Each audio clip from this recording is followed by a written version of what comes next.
da República, Senhor Primeiro-Ministro e membros do Governo, senhoras e senhores deputados, minhas senhoras e meus senhores.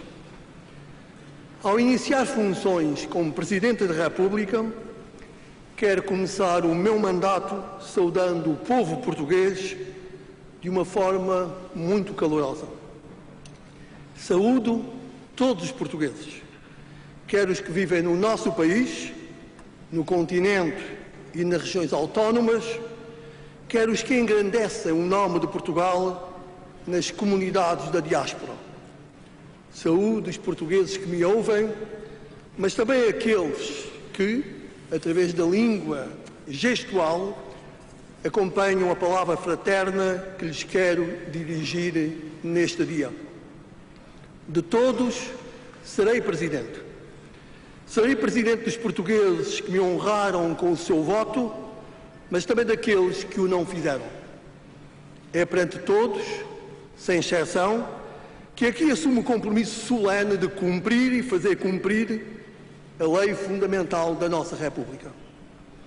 Ao Sr. Presidente da Assembleia da República, que desempenha com grande sentido de Estado a exigente missão de presidir a instituição onde a democracia e o pluralismo se realizam todos os dias, agradeço as palavras que me dirigiu.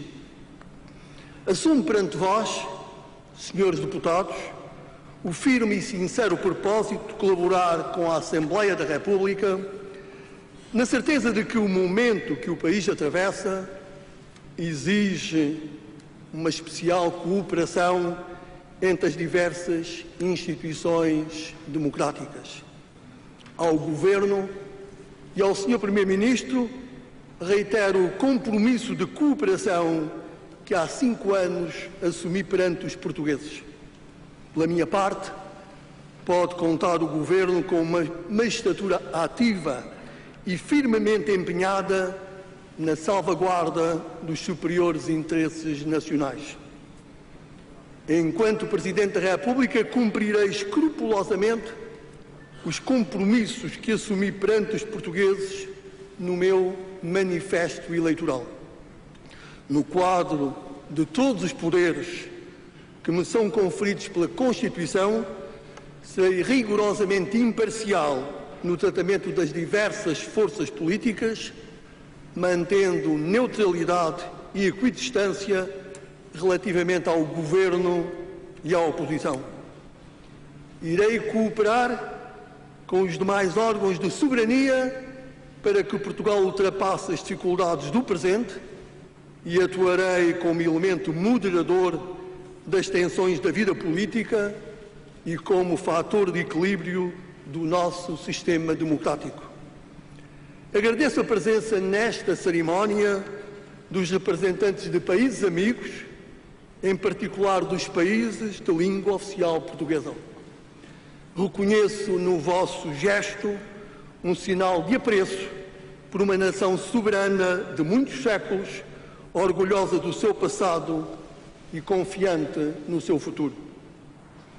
Senhor Presidente da Assembleia da República, senhoras e senhores deputados, como sempre tenho afirmado, só um diagnóstico correto e um discurso de verdade sobre a natureza e a dimensão dos problemas económicos e sociais que Portugal enfrenta permitirão uma resposta adequada, quer pelos poderes públicos, quer pelos agentes económicos e sociais e pelos cidadãos em geral.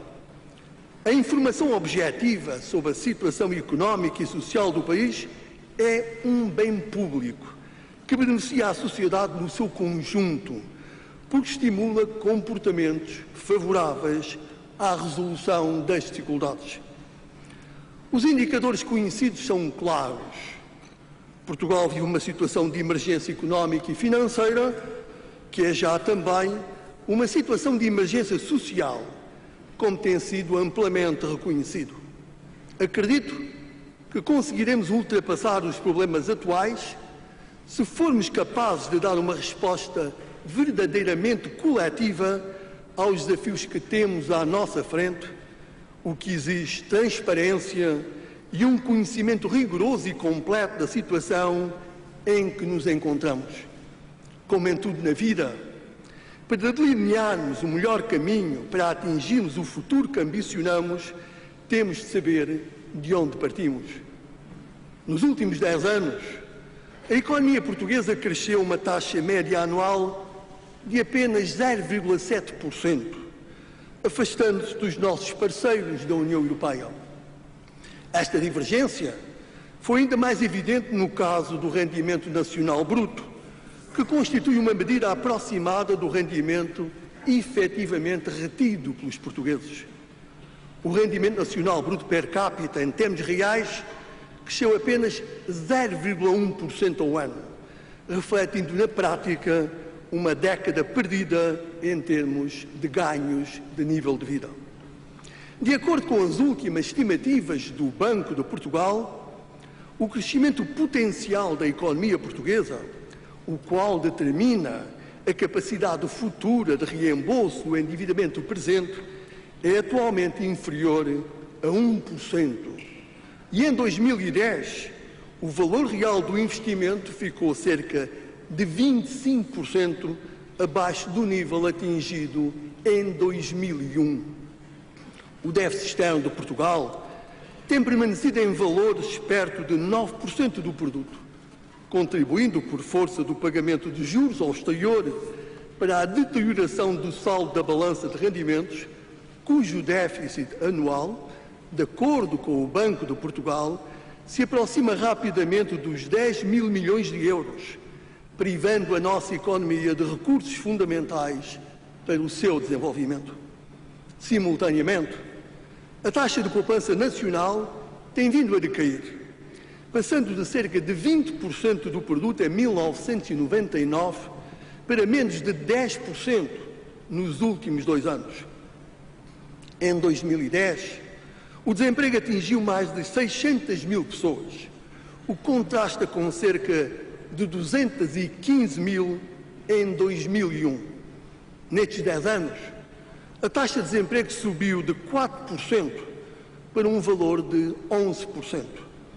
Os dados publicados pela Comissão Europeia indicam que, em 2008, o número de residentes em Portugal que se encontravam em risco de pobreza ou exclusão social superava os 2.750.000, o que equivale a cerca de 26% da nossa população.